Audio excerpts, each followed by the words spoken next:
उस कलीसिया के पत्र को जो प्रभु यीशु ने उसके लिए जो संदेश दिया उसको हम पढ़ने जा रहे हैं। और अभी तक हम 6 कलीसियाओं को देख चुके हैं। प्रभु यीशु के जो खत, जो मैसेजेस उन 6 कलीसियाओं के लिए, जो अंत में जो लास्ट में हमने देखा था वो फिलडेल्फिया की कलीसिया थी। लेकिन आज हम जो लास्ट चर्च है, जो लास्ट क्लास में हमने पढ़ा था, वो फिलडेल्फिया की कलीसिया के बारे में हमने पढ़ा था। और वो कलीसिया एक ऐसी कलीसिया थी जिसमें कोई खोट प्रभु यीशु ने नहीं देखा, और इसलिए उनको अच्छे अच्छे प्रोमिसेस दिए। लेकिन जब लौदकिया की कलीसिया को आप देखते हैं तो लौदकिया की कलीसिया में एक भी अच्छी बात प्रभु ने नहीं देखी, कोई अच्छी बात देखी ही नहीं उसमें। और 14 वचन से लेकर 22 वचन तक हम आने वाले 2-3 दिनों में उनके बारे में हम मनन करने जा रहे हैं। आप लोग उसको नोट कीजिएगा, लिखिएगा, please write down so that you will not forget. So Laodicea की जो कलीसिया है, मॉडर्न टर्की, ये अधिकतर जो कलीसियाएं हैं वो टर्की में है। आज जो टर्की जिसको हम कहते हैं वो टर्की में है। और ये जो शहर है, लौदकिया शहर, एक बहुत ही इंपॉर्टेंट सिटी था। और उस शहर की खासियत थी, वहां पर बहुत सारे जूइश कम्युनिटी थी, बहुत से सिग्निफिकेंट नंबर ऑफ यहूदी लोग वहां पर रहते थे। आपको मालूम है ना, ये युद्ध चल रहा है, ईरान और इजराइल का युद्ध। आज सुनने में आया कि सीज फायर हुआ है, परमेश्वर का धन्यवाद हो। अदरवाइज शायद दुनिया 2 भागों में बंटने में ज्यादा देर नहीं लगती। हम प्रार्थना करें कि अभी भी ईरान और इजराइल और अमेरिका इन बातों को समझ जाएं और शांति की ओर आगे बढ़े। हम लोग यहाँ बैठे हैं, हमें लगेगा कि हमें क्या फर्क पड़ेगा। हमें बहुत फर्क पड़ने वाला है, क्योंकि हमें हो सकता है डायरेक्ट कोई बम हमारे यहाँ ना आए, लेकिन अलग अलग तरह के बम आएंगे। क्योंकि जो ऑयल इंडिया में आता है वो उस ईरान में होकर आता है, और ईरान उस जगह को रोकने की कोशिश कर रहा है। और अगर वो रुक गया तो समझ लीजिएगा, हमारे जो ऑयल प्राइसेस है ना, जो पेट्रोल आप रोज सुबह डलवाते हैं, शाम को डलवाते हैं, उनके प्राइसेस बहुत हाइक होने वाले हैं। और अगर वो हाइक हुआ तो समझ लेना बाकी सारी चीजें भी महंगी होने वाली हैं। सो ये एक इनडायरेक्ट इफेक्ट होगा युद्ध का। सो हम लोग प्रार्थना करें कि उसमें कोई प्रॉब्लम ना आए, और वो जो जल डमरू मध्य जिसको हम बोलते हैं वो खुला रहे, और वहां किसी भी प्रकार का कोई न्यूसेंस होने ना पाए। क्योंकि उस एरिया से जो आने वाला जो ऑयल है उसमें 40% चाइना इंपोर्ट करता है और 30% इंडिया इंपोर्ट करता है। सबसे बड़े इंपोर्टर्स हैं इंडिया और चाइना, जो उस मार्ग से होकर ऑयल आता है। तो कीप ऑन प्रेइंग, आप प्रार्थना करते रहिए कि ये युद्ध पूरी तौर से समाप्त हो जाए। ये जो शहर है बहुत ही सिग्निफिकेंट है, बहुत सारे यहूदी लोग वहां पर रहते हैं। और यहाँ पे अन्य शहरों के समान, उस समय के जो अन्य शहरों के समान, ये भी जो सीजर, जो महाराज थे, रोमन महाराज, उनके एक वर्शिप सेंटर टाइप एक जगह थी। और यहाँ पर जो खास बात थी, एक एक देवता थे जिसका नाम था एस्क्लेपियोस। उनको हीलिंग का देवता माना जाता था, यानी चंगाई का देवता माना जाता था। उनका एक बड़ा भव्य मंदिर था। परंतु उससे भी एक बड़ी खूबसूरत चीज वहां पर थी, वहां पर एक फेमस मेडिकल स्कूल था, एक मेडिकल स्कूल, और वो टेंपल के बिल्कुल कनेक्टेड था। और ये मैं बताऊंगा कि ये क्यों इतना फेमस था वो मेडिकल स्कूल। ये जो लौदकिया का जो नगर है बहुत ही रिच था, बहुत ही धनी था, वेरी रिच। इतना रिच था कि 60 एडी में वहां पर एक बहुत ही भयंकर अर्थक्वेक हुआ। और जब अर्थक्वेक हुआ तो वो शहर बहुत बर्बाद हो गया। तो रोमन साम्राज्य ने पेशकश की कि हम आर्थिक रूप से तुम्हें मदद करेंगे जिससे उस नगर को फिर से तुम बसा लो। तो यहाँ के लोगों ने मना कर दिया। उन्होंने बोला हमें किसी मदद की आवश्यकता नहीं है, क्योंकि हम स्वयं सक्षम हैं और हम स्वयं इस नगर को बनाएंगे। Because they were so rich, वो दूसरों से मदद भी नहीं मांगते थे, किसी से हेल्प लेने की वो कोशिश नहीं करते थे। और ये एक बहुत बड़ा कॉमर्शियल सेंटर भी था। यहाँ पर बहुत एक्सपोर्ट होते थे, यहाँ वुलन गारमेंट बहुत बनते थे। उनका जो टेक्सटाइल इंडस्ट्री था वो बहुत ही एक्सटेंसिव था। लौदकिया का जो नगर है 3 बातों के लिए बहुत ही अपने आप में घमंड करता था। उसमें से नंबर 1 है वहां का धन, they were very wealthy, they were very rich. Number two, their extensive textile industry, यानी कपड़े और ऊन बनाने वाली जो इंडस्ट्री थी वो बहुत फेमस थी। लेकिन इन सबसे भी फेमस जो तीसरी चीज थी, जो मैंने आपको बताया था, टेम्पल के पास में एक मेडिकल सेंटर था। ये एक वो मेडिकल सेंटर था जहां पर आई साल्वे बनाए जाते थे।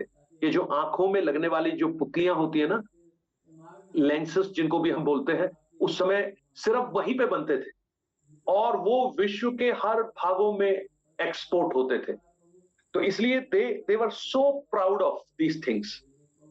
इन तीन चीजों के लिए वो नगर जाना जाता था। बहुत अमीर था और एक बहुत फेमस नदी थी जिसका नाम है लाइकस नदी। उस लाइकस नदी के तट पर ये बसा हुआ था। और जब इस कलीसिया को हम देखते हैं, हम आगे इसके बारे में बहुत सारी बातों को पढ़ेंगे। जब इस कलीसिया को संदेश प्रभु यीशु लिखते हैं, तो जैसा हर बार हमने पढ़ा, प्रभु यीशु अपने आप को एक नए रूप में प्रस्तुत करता है ना। हर बार आप देखिए, जब वो फिलाडेल्फिया की कलीसिया को लिख रहे थे, सरदीस की कलीसिया को जब लिख रहे थे, तो क्या लिख रहे थे? जिसके पास परमेश्वर की 7 आत्माएं और 7 तारे हैं, वो ये कहता है।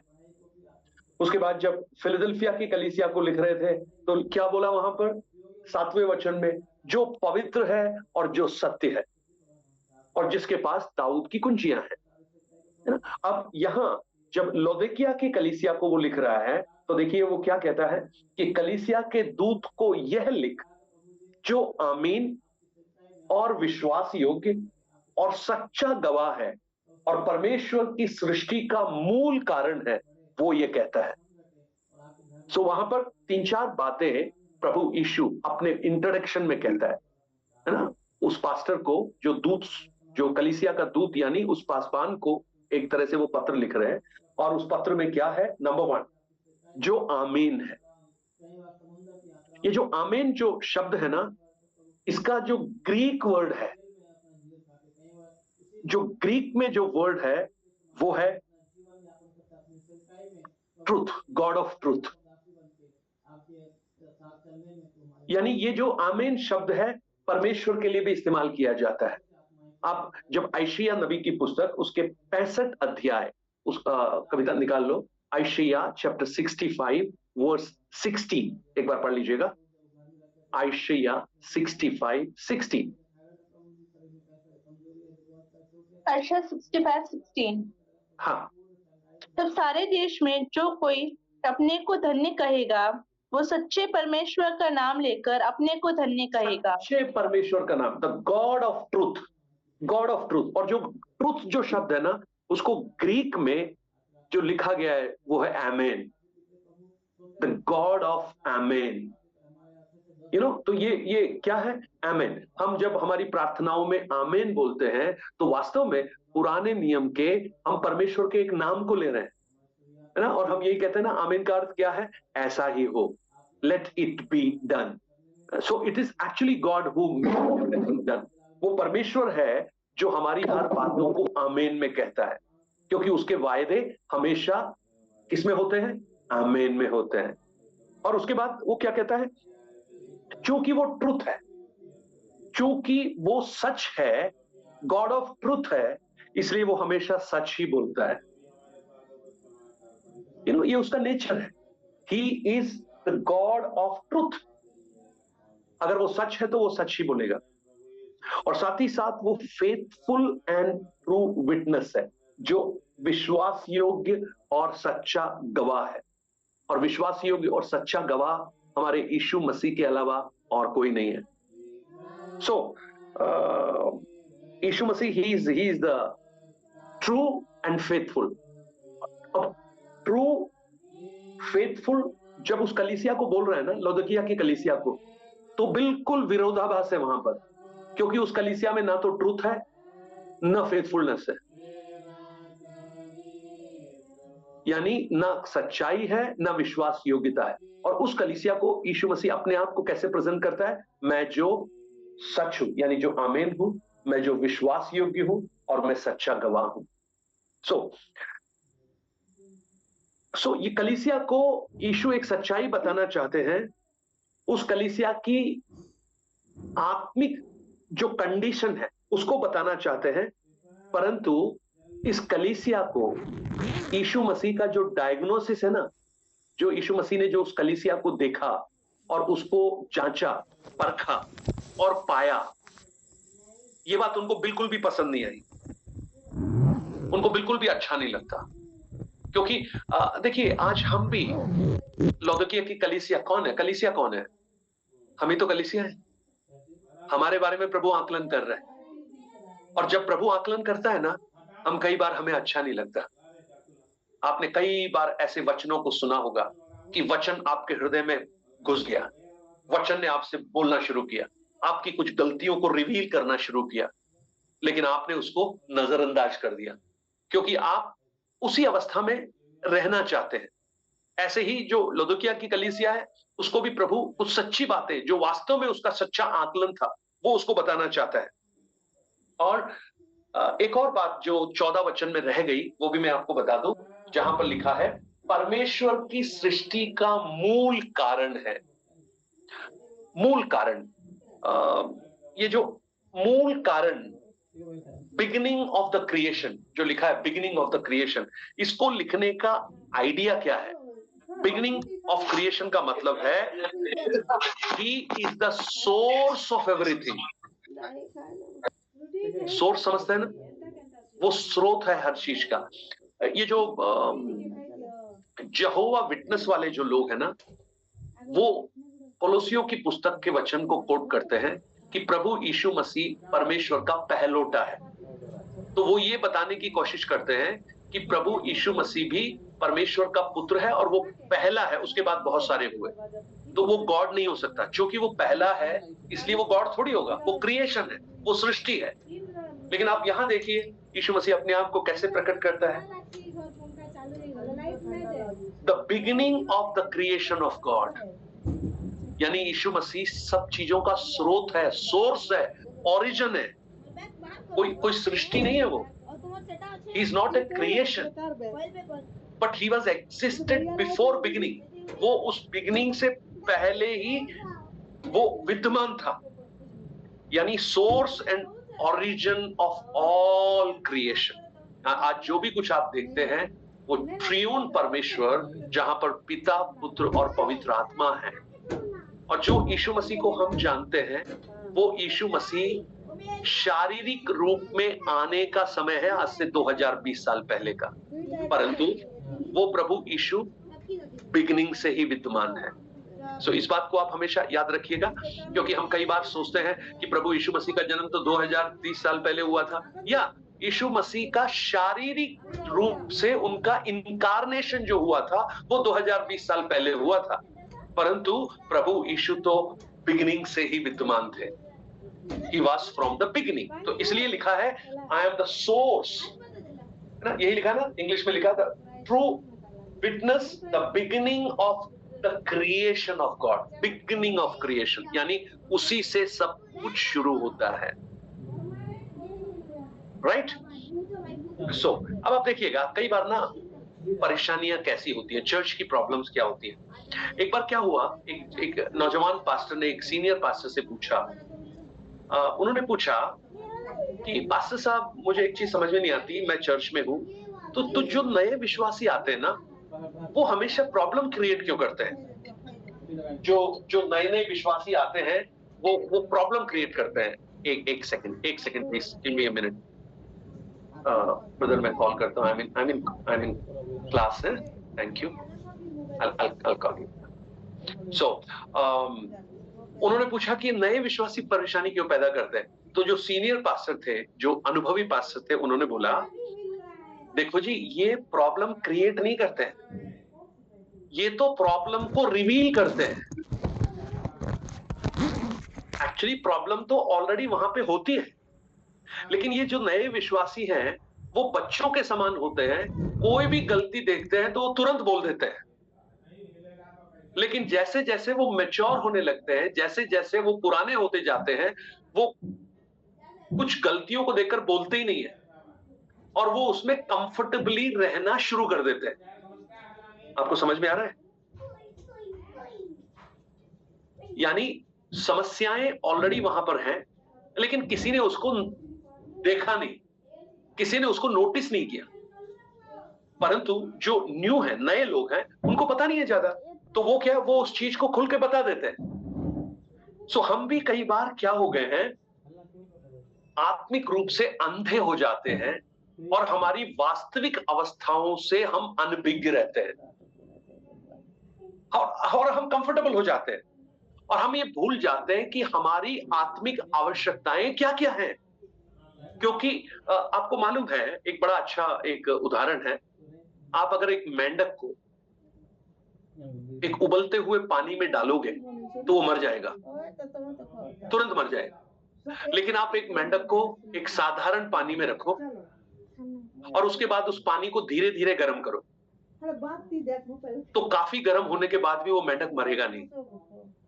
उसका कारण जानते हैं क्या है? एक मेंढक को जैसे ही सीधे गर्म पानी में आप डालते हैं तो वो उस गर्म पानी को बिल्कुल भी अपने शरीर में एडजस्ट नहीं कर सकता और वो जल जाता है।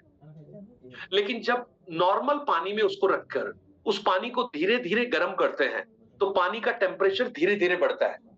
तो जैसे जैसे पानी का टेम्परेचर बढ़ता है, ये मेंढक अपनी त्वचा को उसके योग्य बना लेता है कि वो गर्म पानी में भी रहना शुरू कर दे।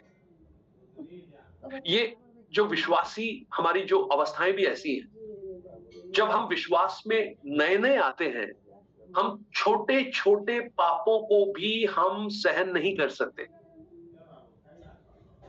मैं आपको कितने ही एग्जाम्पल बता सकता हूं जहां पर बहुत से भाई बहन अपने बपतिस्मा में इसलिए देरी करते हैं, वो ये कहते हैं, पास्टर अगर बपतिस्मा लेने के बाद भी अगर मैंने ये कर दिया तो क्या होगा, बपतिस्मा लेने के बाद मैंने बोल दिया तो क्या होगा। कुछ लोग बीड़ी पीते हैं, कुछ लोग है ना, कुछ एडिक्शन में होता है, तो कहते पास्टर हम जब तक उसमें से छूटेंगे नहीं तब तक हम नहीं लेंगे, क्योंकि बपतिस्मा लेने के बाद क्या होगा। लेकिन बाद में हम देखते हैं कि वही लोग जो इतने सेंसिटिव थे, विश्वास में सालों आने के बाद वापस उन्हीं मार्गों पे चले जाते हैं। उसका कारण क्या है? उन्होंने उन परिस्थितियों में रहना सीख लिया, जैसे वो मेंढक ने गर्म पानी में रहना सीख लिया। सो लौदोकिया की कलीसिया एक अंधी कलीसिया है, वो अपनी आत्मिक अवस्थाओं का एहसास ही नहीं कर पा रही है और उसको पता ही नहीं है कि उसकी वास्तविक आवश्यकताएं परमेश्वर से क्या क्या है। परंतु एक सच्चा विश्वासी पता है कैसा होना चाहिए? उसके अंदर कम से कम, मेरी बात ध्यान से सुनिए, कम से कम जब वो परमेश्वर के सामने आए वो ईमानदार होना चाहिए, वो ऑनेस्ट होना चाहिए। आप मेरी बात को समझ पा रहे हैं क्या? परमेश्वर के पास जब हम आए, हम किसके सामने आए? हम परमेश्वर के सामने जब आते हैं, कौन है? Who is God? Can you hide something from him? क्या आप उससे कुछ छुपा सकते हैं? क्या आप कुछ चीजों पर पर्दा डाल सकते हैं उसके सामने? Can you hide something? No, कभी नहीं कर सकते। और हम परमेश्वर के सामने भी आकर हम अपने आप को कैसा प्रस्तुत करने की कोशिश करते हैं? जैसे हम ही सबसे बड़े धर्मी हैं। यही हाल लदोकिया की कलीसिया का था। अब जब हम उसको पढ़ेंगे तो हमें समझ में आएगा प्रभु यीशु उनको क्या क्या बताने की कोशिश कर रहे हैं। सो आज जो मैं एक बहुत ही महत्वपूर्ण बात आपको बताना चाहता हूं, मेरे प्रिय भाई बहनों, बी ऑनेस्ट विद गॉड। परमेश्वर के साथ ईमानदार बनी है। आप जैसे भी है ना, परमेश्वर आपको पसंद करता है। आप मुझे बताइए, एक बच्चा अगर उसने रात को टॉयलेट कर दिया और वो उसमें से बदबू आ रहा है, तो आप मुझे बताइए, क्या माँ बाप उसको उठा के फेंक देंगे? क्या बोलेंगे ये हमारा बच्चा नहीं है, इतना गंदा हमारा बच्चा नहीं हो सकता? नो, वो कभी नहीं करेंगे ऐसा। जानते हैं क्यों? क्योंकि वो उनका बच्चा है एंड दे लव हिम और हर। प्रियो, हमारा परमेश्वर हमें कभी भी रिजेक्ट नहीं करता, परंतु वो हमसे ये चाहता है कि हम ऑनेस्ट हो उसके सामने। हम संसार के लोगों के सामने क्या क्या नाटक कर लेते हैं। जब मैं नाटक बोल रहा हूं तो ये शायद शब्द अच्छा नहीं होगा, लेकिन वास्तव में नाटक ही है। मैं आपको कहूं, आज हम बहुत सारे फिल्मों में एक्टर एक्ट्रेसेस को देखते हैं, उनके पास ना लिखी हुई स्क्रिप्ट होती है जिसके अनुसार वो कार्य करते हैं। तो उनमें से बड़े अच्छे अच्छे एक्टर होते हैं, बड़ी हम उनकी तारीफ करते हैं, कितनी अच्छी एक्टिंग करते हैं ये लोग। लेकिन मैं आपको कहूं, आज हम लोग उनसे भी ज्यादा अच्छे एक्टर हैं। उनको तो स्क्रिप्ट लिखी हुई मिलती है, इसलिए उसके अनुसार काम करते हैं। हमको तो बिना स्क्रिप्ट लिखे ही हम बढ़िया बढ़िया एक्शन कर लेते हैं। हम लोगों को बेवकूफ बना देते हैं। कितने पति अपने पत्नियों को बेवकूफ बना रहे हैं, कितनी पत्नी अपने पतियों को बेवकूफ बना रहे हैं, बच्चे लोग माँ बाप को बेवकूफ बना रहे हैं। विश्वासियों की बात कर रहा हूं, और ये सब मिलके पास्टर साहब को बेवकूफ बना रहे हैं। पास्टर साहब भी हो सकता है विश्वासियों को बेवकूफ बना रहे हो। ये सब इस संसार में हम देखते हैं। लेकिन एक चीज याद रखिएगा, जब आप परमेश्वर के सामने आए, परमेश्वर चाहता है आप उसके सामने ऑनेस्ट बने, ईमानदार बने। जो आप हैं आप उसको स्वीकार करें उसके सामने। आपने गलती की है, आप बोलिए मैंने गलती की है, आप पश्चाताप करें। प्रभु वहां पर एक अद्भुत कार्य जीवन में करना प्रारंभ करता है। मैं आपको दो लोगों के बारे में, एक तो शाऊल जो पहला राजा था इजराइल का, है ना, बिन्यामीन गोत्र का था वो भी, और दूसरा कौन था? दाऊद। ये दोनों राजा थे इजराइल के, पहला राजा शाऊल, दूसरा राजा दाऊद। शाऊल ने पाप किया, दाऊद ने भी पाप किया। हम ये नहीं कह सकते दाऊद ने पाप किया, नहीं किया।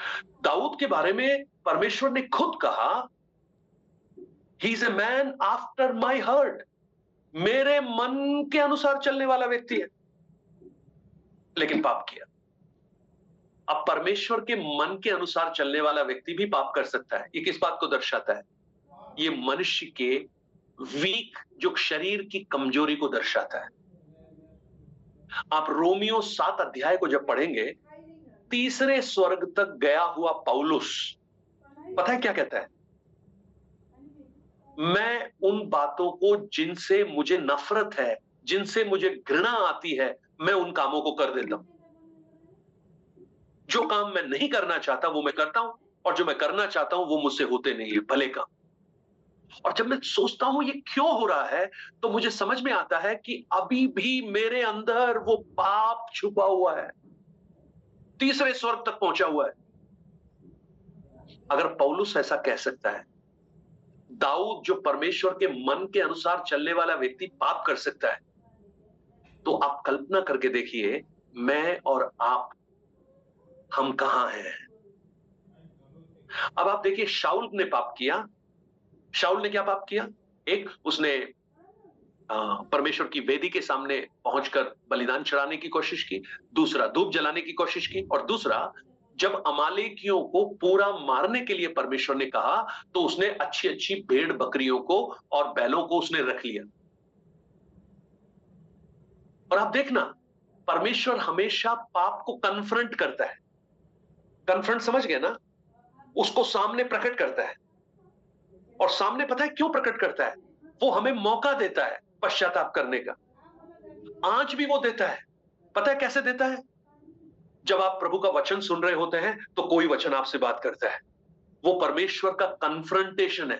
वो आपको बता रहा है, आपको बताना चाहता है कि ये कुछ प्रॉब्लम्स हैं, इसको तुम्हें हटाना है, इसको तुम्हें पश्चाताप करना है। You need to repent, you need to ask forgiveness. देखिए, शाऊल के जीवन में कन्फ्रंटेशन हुआ। कैसे हुआ? शामुएल ने आकर शाऊल से पूछा कि क्या तुमने बलिदान, वो सब अमालेकियों को मार डाला? शाऊल ने बोला, हां मार डाला। तब शाऊल जो भेड़ बकरियां लेकर आया था ना, वो चिल्लाने लगी। आज मेरी बात ध्यान से सुनिएगा, आपका जो पाप है ना, वो अपने आप चिल्ला चिल्ला कर बोलेगा कि क्या था। शाऊल ने नहीं बोला, वो भेड़ बकरियों ने बोला।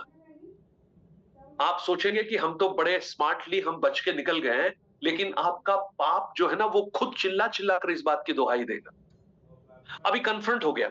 तब जब इसको पता लगा कि अरे, शमूएल को पता लग गया, तो पता है उसने ब्लेम लगाना शुरू किया।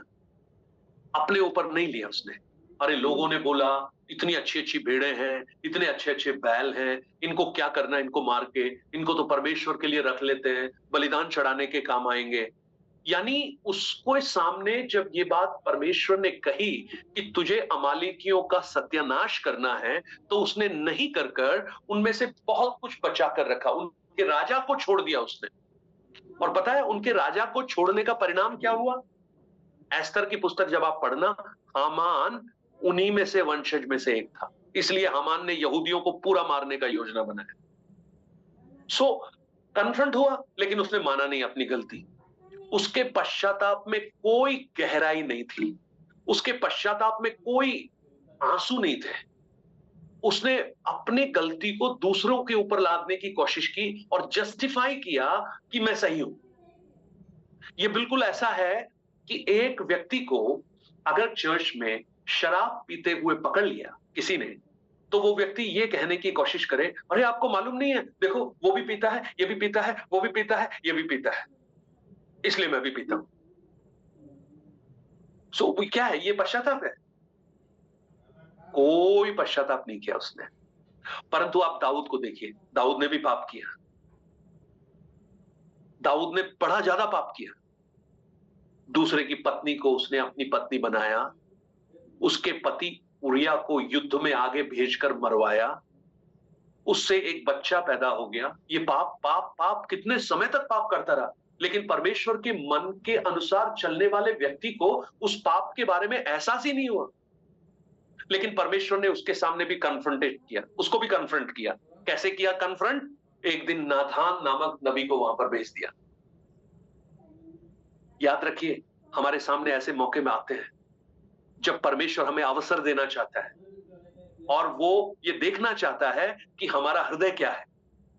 शाऊल का हृदय देख लिया परमेश्वर ने, उसको रिजेक्ट कर दिया, बोले तू अब राजा रह ही नहीं सकता। लेकिन दाऊद को देखिए, जब नादान ने आकर उसको कन्फ्रंट किया, उसको कहानी सुनाई, उसके बाद उसको बोला वो व्यक्ति तू ही है।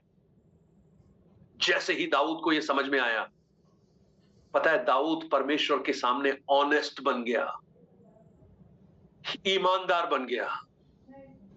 वो चिल्लाने लगा, रोने लगा। उसने कहा हां मैंने पाप किया परमेश्वर, मैंने तेरे विरोध में पाप किया। उसने अपनी गलती को संपूर्ण हृदय से माना और उसने कोई एक्सक्यूज नहीं दिया। उसने ये नहीं बोला अरे मैंने थोड़ी देखा था उरिया की पत्नी को, उरिया की पत्नी रोज मुझे देख रही थी, वो इशारे कर रही थी। उसने एक बार भी कोई दोष नहीं लगा, उसने किसी पर दोष नहीं लगाया। परंतु उसका जो कन्फेशन था ना, वो फ्रॉम हर्ट था, दिल की गहराई से था। उसने अपनी गलती को स्वीकार किया। उसने परमेश्वर से दया की याचना की। उसने कहा हे परमेश्वर, मैंने तेरे विरुद्ध पाप किया है, अपनी जूफा से मुझे धोकर शुद्ध कर दे, अपनी आत्मा को मुझसे दूर ना कर।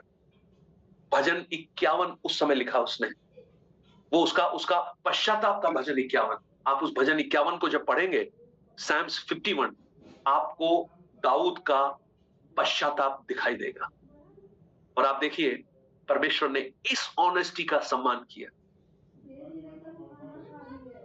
आप समझ पा रहे हैं ना? मैं समझा पा रहा हूं आपको?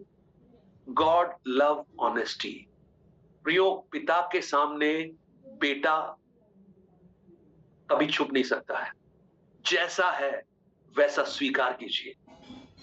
और एक प्रार्थना में भी हमने देखा, दो लोगों की प्रार्थना है ना लूका रचित सुसमाचार में। क्या था? एक कहता है कि मैं उपवास करने वाला हूं, मैं दशमांश देने वाला हूं, मैं अन्यायी नहीं हूं। वो जस्टिफाई कर रहा है, अपनी अपनी आत्मिकता को जस्टिफाई कर रहा है। लेकिन दूसरा व्यक्ति जो चुंगी लेने वाला है, ही वॉज सो ऑनेस्ट, वो ईमानदार था परमेश्वर के सामने। पता है उसने जब प्रार्थना को सुन रहा होगा ना, वो फरीसी की, इसको लगा होगा यार मैं तो कहीं भी नहीं हूं। और आप देखना उस प्रार्थना में वो स्वर्ग की ओर देख भी नहीं रहा है, छाती पीट पीट कर वो कहता है मुझ पापी पर दया कर। That was honesty. आज मैं आपको प्रोत्साहन करना चाहता हूं, अपने आत्मिक बातों पर घमंड करना बंद कीजिए, परमेश्वर के सामने ऑनेस्ट बनिए। परमेश्वर आपको और मौके देना चाहता है। आप जब उसके सामने ऑनेस्ट बनेंगे, परमेश्वर आपको उठाकर कहां पहुंचाएगा आप विश्वास भी नहीं कर सकते। कई बार हम जब ऑनेस्ट नहीं होते, परमेश्वर को भी हम भरमाने की कोशिश करते हैं, हम परमेश्वर की बहुत बड़ी आशीषों से वंचित हो जाते हैं। आप देखिए, शाऊल और उसका खानदान खत्म हो गया, लेकिन दाऊद का खानदान आज भी चल रहा है। उसी खानदान से यीशु मसीह आया और उसी खानदान से हम लोग हैं। You know, honesty. सो जब कलीसिया को यीशु मसीह बोल रहा है, मैं तेरे कामों को जानता हूं, आई नो योर वर्क, तो आज यहां पर जितनी भी कलीसियाएं हैं, है ना, आज यहां पर 73 कलीसियाएं हैं कम से कम। लेकिन मैं आपको बताऊं, इन कलीसियाओं के नाम वो नहीं है जो आप सोच रहे हैं। आप सोचेंगे ये कलीसिया सीएनआई है, ये मेथोडिस्ट है, ये पेंटिकॉस्टल है, ये इवेंजेलिकल है, ये ब्रदरन है, ये वो है, ये है, या आप अपने चर्च का नाम सोच रहे होंगे। लेकिन ये कलीसिया वो नहीं है प्रियो। वो सारी कलीसिया तो यही रहने वाली है, लेकिन सच्ची कलीसिया तो मैं और आप हैं। और आज उन कलीसियाओं से, उस लौदीकिया की कलीसिया को जो संदेश दिया हुआ यीशु आज फिर से ये याद दिलाना चाहता है, क्या हम उस प्रभु के सामने ऑनेस्ट हैं? क्या हम ईमानदार हैं? क्या हम वास्तव में वही हैं जो वास्तव में हम हैं, या प्रभु को भी हम कुछ और दिखाने की कोशिश करते हैं जैसे हम लोगों को दिखाने की कोशिश करते हैं? तो बी ऑनेस्ट। सो अब यीशु क्या कहते हैं? यीशु कहते हैं, मैं तेरे कामों को जानता हूं। तो ये सब कलीसिया को यीशु ने कहा, यानी जो कलीसिया का मालिक है, जो कलीसिया का सिर है, वो अच्छी तरह जानता है कि कलीसिया क्या कर रही है। यानी अच्छे कामों को भी जानता है, बुरे कामों को भी जानता है। लेकिन यहां जब हम देखते हैं, एक भी अच्छा काम नहीं दिखता इस कलीसिया का। और ये जो सबसे पहली बात जो यीशु कहते हैं, वो ये कहते हैं, तू ना तो ठंडा है और ना ही गर्म है, तू क्या है? गुनगुना है। भला होता कि तू ठंडा होता या गर्म होता। अब ये जो बात यीशु ने कही ना, इसको लौदीकिया के लोग बहुत अच्छी तरह से समझते हैं। मैं आपको उसका कारण बताता हूं क्या है। जो लौदीकिया जो नगर है ना, एक घाटी में बसा हुआ है, एक तराई जैसी स्थान में बसा हुआ है। मतलब ना तो बिल्कुल घाटी के नीचे है, ना पहाड़ी के ऊपर है, बीच में है। यहां पानी की बड़ी किल्लत है। तो यहां पर जो मुख्य रूप से जो पानी का स्रोत है, उसके आसपास जो फ्रुगिया जो एरिया है, फ्रुगिया, वहां के पर्वत बहुत बड़े बड़े ऊंचे पर्वत हैं, और वहां करीब हर समय बर्फ जमी रहती है। तो लौदीकिया में चूंकि पानी की कमी है, तो इन लोगों ने क्या किया, वो जो जून जुलाई में जो बर्फ पिघलती है, उसको लौदीकिया तक लाने के लिए नालियां बनाई। तो उन नालियों के माध्यम से वो पानी बहकर इनके पास आता था, लेकिन काफी लंबी दूरी से बहकर आता था। जहां से वो पानी शुरू होता था, वो बहुत ठंडा था, क्योंकि बर्फ पिघल के आ रही है। लेकिन जब बहते बहते बहते यहां तक पहुंचता था, तो वो ठंडकपन चला जाता था, वो लूकवार्म पानी बन जाता था। तो एक तो ये स्रोत था इनके पास पानी का, और एक दूसरा स्रोत था, ये जो लाइकस नदी जो है, जिसके किनारे ये बसा हुआ है, ये लाइकस नदी जाकर नीचे एक दूसरी बड़ी नदी थी, जिसका नाम था मेंडर। मेंडर नदी उसमें जाके गिरती थी, और मेंडर नदी में गर्म पानी के सोते थे, और वो इतने गर्म थे, उनमें से भाप निकलती थी, हॉट वाटर, जिसको बॉयल वाटर बोल सकते हैं। और उस समय की जो गवर्नमेंट है, उस पानी को इस्तेमाल करती थी बहुत सारी चीजों को बनाने में। तो ये लोग क्या करते थे, वहां से भी पानी लाते थे, क्योंकि ऊपर से जो बर्फ का पिघला हुआ पानी वो हर समय नहीं मिलता था, तो नीचे से भी लेके आते थे। वो बिल्कुल गर्म पानी होता था। लेकिन जब पानी लेकर, जब चढ़कर वो ऊपर तक पहुंचते थे, तो उसका गर्मपन भी कम हो जाता था, और वो क्या बन जाता था? गुनगुना बन जाता था। जब यीशु उनसे कह रहा है, तुम ना तो गर्म हो ना ठंडे हो, तो ये बहुत अच्छी तरह से जानते हैं, क्योंकि इनका जो ज्योग्राफिकल लोकेशन है और वो जो पानी है, वो इसी तरह का पानी पीते हैं, और वो सालों से ये गुनगुना पानी पी रहे हैं। और वो गुनगुना पानी पीते पीते आत्मिक रूप से भी वो क्या हो गए? वो गुनगुने हो गए हैं।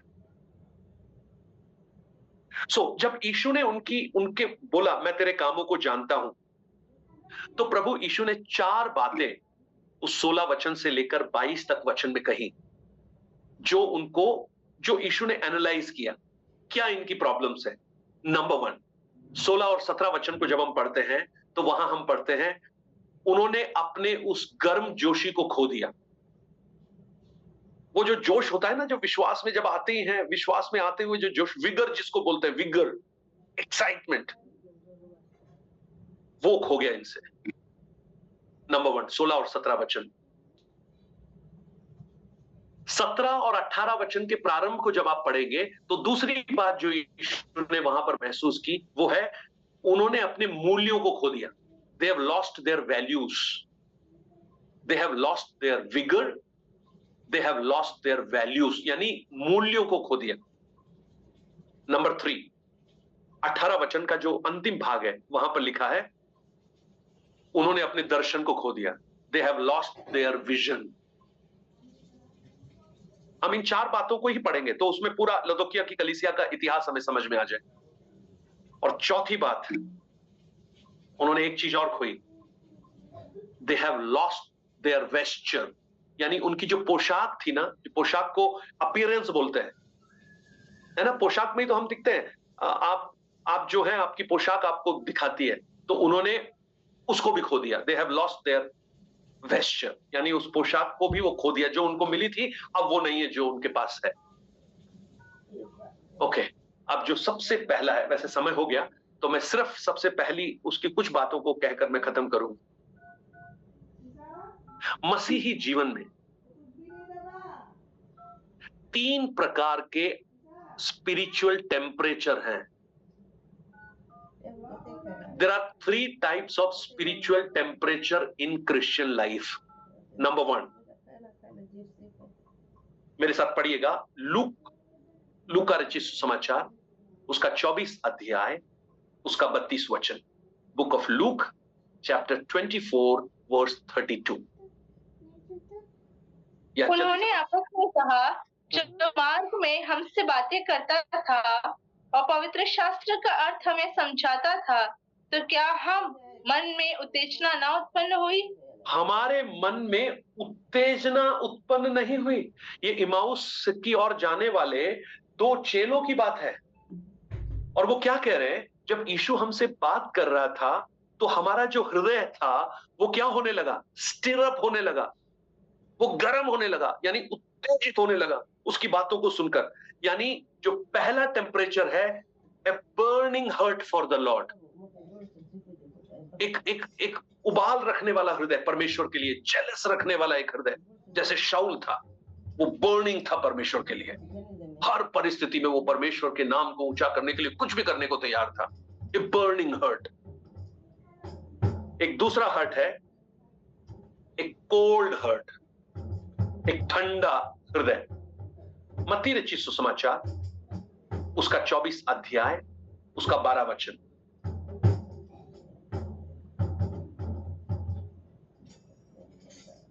और अधर्म के बढ़ने से बहुतों का प्रेम ठंडा हो जाएगा। Cold heart. एक तो है हॉट हर्ट, गर्म दिल जो परमेश्वर के लिए ज्वलन रखने वाला है। दूसरा है कोल्ड हर्ट, ठंडा। और तीसरा है लूकवार्म हर्ट, गुनगुना, जो हम 16 वचन में पढ़ते हैं। गुनगुनापन क्या है? Comfortable,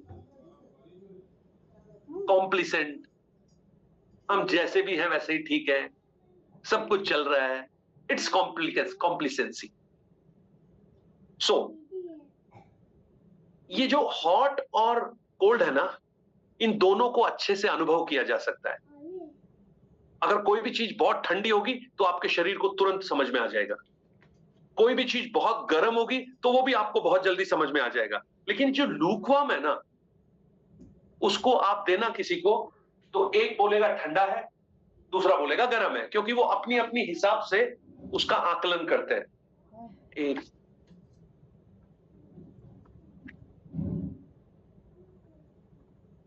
one second, my battery is running out. मुझे नहीं मालूम why it is running out.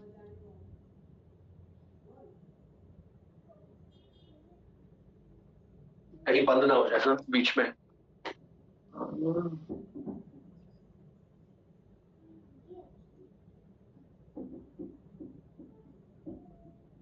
एक मिनट दीजिएगा, मैं जरा कनेक्शन एक बार चेक कर लेता हूं।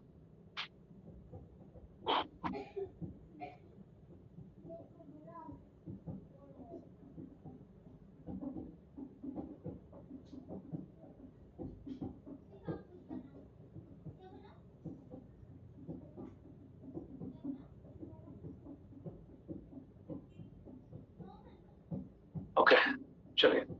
Can you see my battery? Can you see my battery? Why it is not connecting?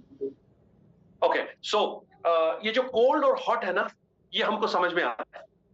आप किसी को भी गर्म पानी दे दो, गर्म पानी का ग्लास दे दो, वो हाथ में लेते क्या बोलेगा? वो गर्म है। गर्म। किसी को भी बहुत ठंडा पानी दे दो, वो हाथ में लेते ही बोलेगा ठंडा है। आप गुनगुना पानी दो किसी को, तो पता है कोई तो बोलेगा गर्म है, कोई बोलेगा ठंडा है, कोई बोलेगा ये गुनगुना है ना? वो उनको समझ में नहीं आएगा ये क्या है। सो प्रभु क्या कहना चाहता है? या तो तुझे कोल्ड होना चाहिए था, या तुझे हॉट होना चाहिए था, लेकिन तू क्या हो गया?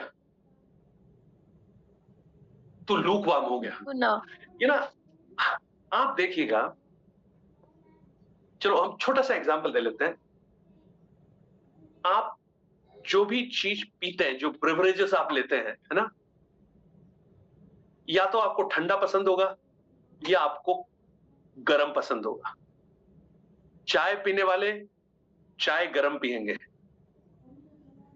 और ठंडा पीने वाले वो अच्छा ठंडा पिएंगे। इसलिए आपने देखा होगा कि जो रेस्टोरेंट वगैरह में जाते हैं, आप कोल्ड ड्रिंक्स में बोलते हैं ना, थोड़ी और बर्फ डाल देना, थोड़ा कम ठंडा है। चाय थोड़ी सी भी कम गर्म होती है तो बोलते हैं अरे इसको गर्म करके पिलाओ, क्या चाय पिला दी है, क्या ठंडी चाय पिला रहे हो हमें। सो हम या तो गर्म या ठंडा। और अगर कोई गुनगुनी चाय आपको पिलाए तो आपको कैसा लगेगा, क्या चाय पी रहे हैं। और अगर कोल्ड ड्रिंक ऐसी हो जो ना गर्म हो ना, मतलब थोड़ा ठंडा ना हो, तो कैसे पियोगे आप उसको। सो प्रभु क्या कहना चाहता है कि हमारे मसीही जीवन में हमारी जो स्पिरिट है ना, वो फ्रिवरेंट होनी चाहिए, हमेशा एक जैसी होनी चाहिए। ऐसा नहीं ग्राफ होता ना, कभी ऊपर कभी नीचे, फ्रिवरेंट। अगर रोमियो की पुस्तक 12 अध्याय उसके 12 अध्याय उसके 11 वचन को अगर आप पढ़ोगे तो एक बार पढ़ लीजिए। रोमियो 12 उसका 11 में आलसी ना हो, आत्मिक उन्माद में बने रहो, प्रभु की सेवा करते रहो। आत्मिक उन्माद में बने रहो, you know, fervent in spirit. Fervency, fervent का मतलब निरंतरता होनी चाहिए। आत्मिक उन्माद, ऐसा नहीं कभी कम कभी ज्यादा, कभी ढीला कभी ये, ऐसा नहीं। आपने बहुत से लोगों को देखा होगा ना, एक दिन प्रार्थना करेंगे, ऐसे प्रार्थना करेंगे जैसे पता नहीं ये कितने भक्त हैं। दूसरे दिन प्रार्थना करेंगे, उनको समझ में नहीं आएगा क्या है। कभी उनकी आत्मिकता ऊपर होती है, कभी नीचे चली जाती है ना। और बहुत से लोगों को तो आप देखेंगे, जैसे होता है ना, ट्रैक एक ही रिकॉर्ड पे चलता है, हम वो 25 साल से वही प्रार्थना करते जा रहे हैं। इसका परसिस्टेंस है क्या? या फ्रेवरेंट परसिस्टेंसी बोल सकते हैं उसको, या से फ्रेवरेंट है ना, निरंतर प्रार्थना में लगे रहो। एफिसियों 5:16 में जब हम थिस्सलुनीयों में पढ़ते हैं। सो कोलोसियों 4 एक बार निकालिएगा। शायद इसीलिए संत पौलुस ने भी कोलोसियों 4 अध्याय उसके 16 वचन को एक बार पढ़िए। I am finishing in 2 minutes. Colossians 4:16। जब यह पत्र तुम्हारे यहाँ पढ़ लिया जाए तो ऐसा करना कि लौदीकिया की कलीसिया में भी पढ़ा जाए, और पत्र जो लौदीकिया से आए उसे तुम भी पढ़ना। यानी पौलुस ने कोलोसियों की कलीसिया के लिए पत्र लिखा है, परंतु पौलुस को भी लौदीकिया की कलीसिया की अवस्थाओं के बारे में मालूम है। इसलिए वो कह रहा है एक काम करना, जब तुम यहाँ तुम्हारी कलीसिया में इसको पढ़ लो ना, तो यही ले जाके एक बार लौदीकिया की कलीसिया में भी पढ़ लेना। उनका भी कुछ भला हो जाए इसको पढ़ने से, वो भी कहीं सुधर जाए, थोड़ा सा और आत्मिक रूप से उन्नति को पाए। सो और 4 का 12 भी एक बार पढ़ लेना। 4:12, यही कोलोसियों 4 का 12। इपफ्रास जो तुम में से है और मसीह जो तुम्हें नमस्कार कहता है और सदा तुम्हारे लिए प्रार्थनाओं में प्रयत्न करता है। सदा तुम्हारे लिए प्रार्थना, fervent यानी एक परसिस्टेंसी हमारे आत्मिक जीवन में। So I am just closing today. हम इसके बारे में और अच्छी तरह से कल देखते हैं कि ये गुनगुना क्या है। आप में से कितने लोगों को गुनगुना पसंद है? कोल्ड ड्रिंक गुनगुना पिएंगे आप? चाय गुनगुनी पिएंगे आप? मैं तो बहुत गर्म पीता हूं भाई, मुझे थोड़ी सी भी अगर कम गर्म हो, मतलब मैं इतना भी वो नहीं करता कि ग्लास में ऊपर से निकाले, क्योंकि ऊपर से निकालेंगे तो थोड़ा ठंडा हो जाएगा, इसलिए बोलता हूँ भाई धीरे से निकाल दो जिससे वो बिल्कुल गर्म मिले। और कोल्ड ड्रिंक अगर पीनी है तो फिर बिल्कुल ठंडी होनी चाहिए। और प्रभु भी कह रहा है ये तो दोनों ही नहीं है, इसलिए मैं जब टेस्ट करता हूं तो ऐसा लगता है मुंह में से बाहर निकाल दूं, कोई टेस्ट ही नहीं है उसके अंदर। सो वी विल लर्न, हम आने वाले दिनों में इसके बारे में और सीखेंगे। लेकिन आज मैं कुछ बातें जो मैंने आपको मुख्य रूप से बताई। नंबर 1, परमेश्वर हमारे कामों को जानता है, ये याद रखिएगा। आप उससे छुपकर कुछ नहीं कर सकते। और आप जो सोच रहे हैं ना कि आप पाप को छुपाएंगे, आपका पाप एक दिन चिल्ला चिल्ला कर अपने आप ही बोलना शुरू कर देगा। दूसरा, परमेश्वर के सामने ईमानदार बनिए। Honesty is the best policy, और वो भी in front of God, it is the best policy. आप चोर हैं, डाकू हैं, आपने बहुत बुरे काम किए हैं, आप प्रभु के सामने आइए, वो क्षमा करने के योग्य है। इसलिए प्रभु कहता है ना, यशायाह 1 अध्याय के 18 वचन में लिखा है, आओ हम वाद विवाद करें, तेरे पाप चाहे लाल रंग के भी क्यों ना हो, यानी अर्धवानी रंग के भी क्यों ना हो, मैं उन्हें धोकर हिम के समान श्वेत कर दूंगा। अभी प्रॉब्लम पता है क्या है? हम पाप को पाप कहते ही नहीं है, हम कंफर्टेबल हो गए उसमें।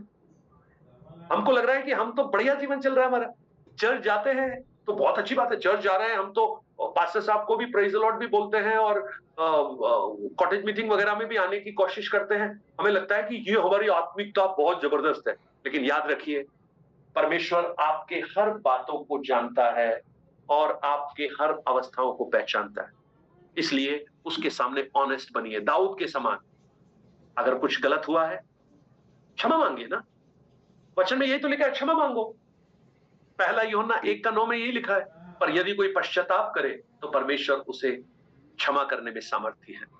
तो आइए अपने आप को परमेश्वर के हाथों में हम समर्पण करें, और आज के इस वचन को हम, जो प्रभु ने हमसे बात किया है, उसको हम अपने जीवन में हासिल करें, और ये निश्चित करें कि हम आगे प्रभु के सामने ईमानदार बनेंगे, है ना, नंबर 1। और हमारा जो आत्मिक जीवन है, हम प्रयास करेंगे कि आत्मिक उन्माद, आत्मिक जोश हमारे अंदर हमेशा बना रहे। उस परमेश्वर के लिए हम निरंतर fervent, हम आत्मिकता में उसके साथ चलते रहे। और हम हमेशा ये याद रखें, कोई भी चीज उससे छुपी हुई नहीं है, वो सब कुछ जानता है, सब कुछ जानता है। और एक बात कह के खत्म करता हूं, आजकल घरों में आपने देखा होगा सुरक्षा के लिए सीसीटीवी कैमरे लगते हैं, है ना, तो बाहर की कोई भी चीज है वो सबको समझ में आ जाती है, कोई चोर आया है, कुछ आया है। आप कल्पना करो, आपके घर के अंदर एक छुपा हुआ सीसीटीवी कैमरा कोई लगा दे, सोमवार को लगाए और शनिवार को उसकी रिकॉर्डिंग ले ले, और उसके बाद संडे को चर्च में उसको प्ले कर दे। आपको पता ही नहीं है कि ऐसा कोई रिकॉर्ड भी हुआ है। आप मुझे बताइए, आप में से कितने लोग हियाब के साथ वहां खड़े होकर उस वीडियो को देखेंगे, या अपना मुंह छुपाकर भागने की कोशिश करेंगे? ऐसा वीडियो किसी ने लगाया नहीं है, लगाने की जरूरत ही नहीं है, क्योंकि एक वीडियो ऑलरेडी स्वर्ग में है, और उसका कैपेसिटी कभी खत्म भी नहीं होता। यहाँ के क्या होता है, थोड़ा रिकॉर्डिंग होने के बाद उसकी मेमोरी फुल हो जाती है, लेकिन उसकी मेमोरी कभी फुल नहीं होती, और वो सब कुछ देख रहा है। हाँ, इन कैमरों में क्या है, कई कैमरे ऐसे होते हैं जो अंधेरे में देख नहीं सकते, लेकिन वो जो कैमरा है ना, वो अंधेरे में भी देख सकता है, वो कमरे के अंदर भी झांक सकता है, वो हर जगह जा सकता है जहां आप कल्पना नहीं कर सकते। इसलिए याद रखिए, वो जैसा यीशु ने कहा ना, मैं तेरे कामों को जानता हूं, वो हमसे कह रहा है मैं जानता हूं। बी ऑनेस्ट, ईमानदार बनो मेरे सामने। आइए आंखों को बंद करें।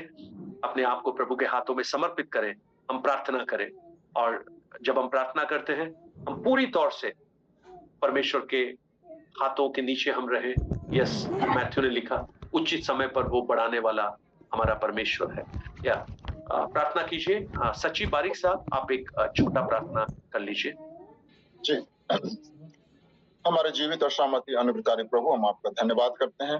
आज के शाम परमेश्वर आपने फिर से अपनी बड़ी दया को और कृपा को और अनुग्रह को पिता हमारे डेपोरेट परिवार के बीच में आपने प्रकट किया। हम सबों को प्रभु जी इकट्ठा किया और आज लोधी के कलीसिया से बहुत सारी बातों को परमेश्वर सीखने समझने के लिए अवसर दिया। हम आपका धन्यवाद देते हैं। आपके दास को परमेश्वर और भी सामर्थ्य और भी पवित्र सामर्थ्य से भरे और भी वचन गहराई में चले पिता, ताकि हम सब प्रभु जी और आपके वचन में आगे बढ़ सके। ऐसे अनुग्रह दया को हम मांगते हैं। आप प्रभु जी हम ठंडा रहे, न गुनगुना रहे, हम प्रभु जी आपके वचन से हम चल सके पिता, आपकी इच्छा पे मर्जी को पूरा कर सके प्रभु। ऐसे अनुग्रह ऐसे दया को मांगते हैं। एक बार फिर से प्रभु हमारे डेपोरेट परिवार के एक प्रियजनों को पिता आपके हाथ में सौंपते हैं। आपके लौट हर एक को परमेश्वर आशीष दे। यीशु के नाम इस प्रार्थना को मांगते हैं। आमीन, आमीन। अब हमारे यीशु मसीह का अनुग्रह, पिता परमेश्वर का प्रेम, पवित्र आत्मा की संगति और सहभागिता हम सबके साथ मसीह यीशु के दूसरे आगमन तक होती रहे। आमीन, आमीन, आमीन। एक बात मैं पूछना भूल जाता हूँ हमेशा, आप ये डीपर रूट में जो आप पढ़ रहे हैं उसका फीस आप रोज देते हैं ना? फीस दे रहे हैं कि नहीं दे रहे हैं? अब चिंतित हो गए, बोले ये क्या है? मेरी फीस आप मेरे लिए प्रार्थना करते हैं ना? जी, इसमें फीस तो उसको आप कीजिएगा। सचमुच चिंतित होगा, लेकिन प्रार्थना हम जरूर करते हैं। और अच्छे से मैं वचन को आप तक पहुंचा सकूं, सिखा सकूं। और विशेष हमारी कलीसिया के लिए प्रार्थना करना। हमको एक बिल्डिंग चाहिए, अभी एक जगह चाहिए जहां पर हम चर्च लगा सकें। आप प्रार्थना कीजिए, प्रार्थना से सब कुछ संभव हो सकता है।